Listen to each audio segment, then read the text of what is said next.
the big news of the last 24 hours, guys.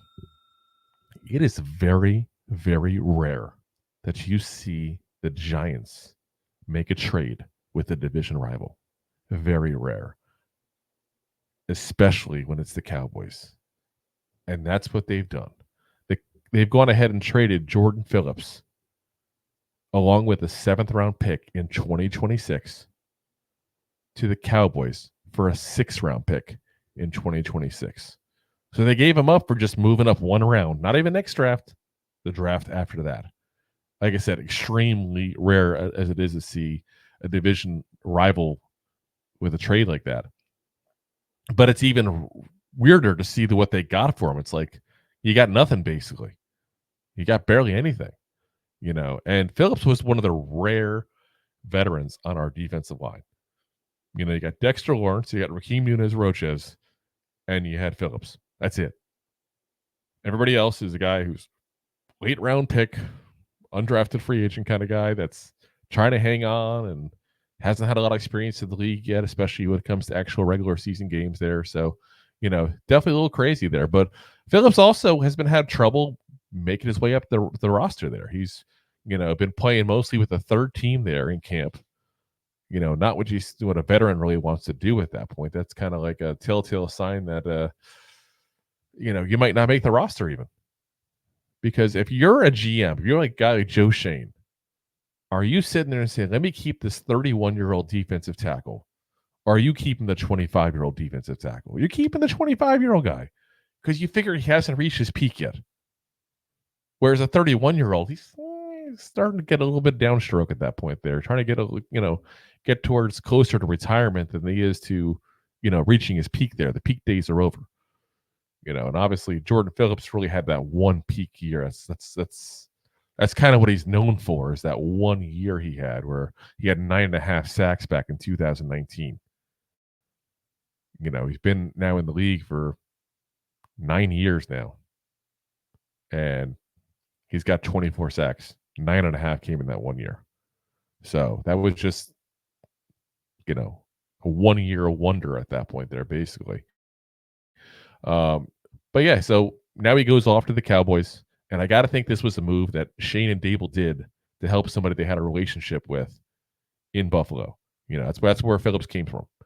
So, they got to get this guy to a brand new home where he can get more playing time, work his way up the roster, because there's been some issues on the defensive line with the Cowboys.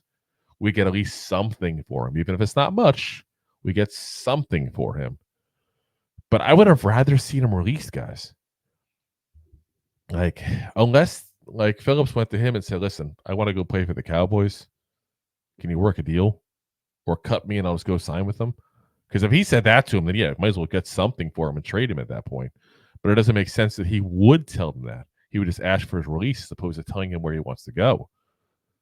But I would have liked to see him just outright released potentially and see if he would have gone to somebody else instead of a division rival. Not just a division rival, but a division rival that, quite frankly, has just whooped our butts the last couple of years. And we're hoping to close the gap this year because I think they've gone down a step and we've gone, hopefully, up a step. But instead, what we end up with is a guy now that could potentially help them. Not Glocks. I don't think he's a lot left in the tank there, but at least a little bit there. And I never want to help a rival.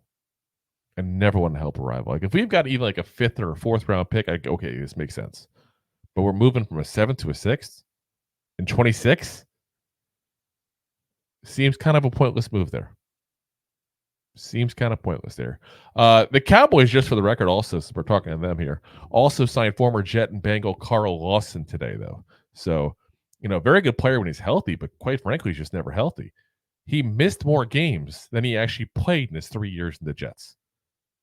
That's a little crazy. He played every single game in 22 and got 7 sacks. So again, he's a good, productive player when he's healthy.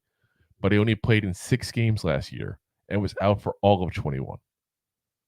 So who knows which Carl Lawson they're even getting at this point there. Who knows how healthy he's going to be, how productive he's going to be after having, like I said, another injury last year.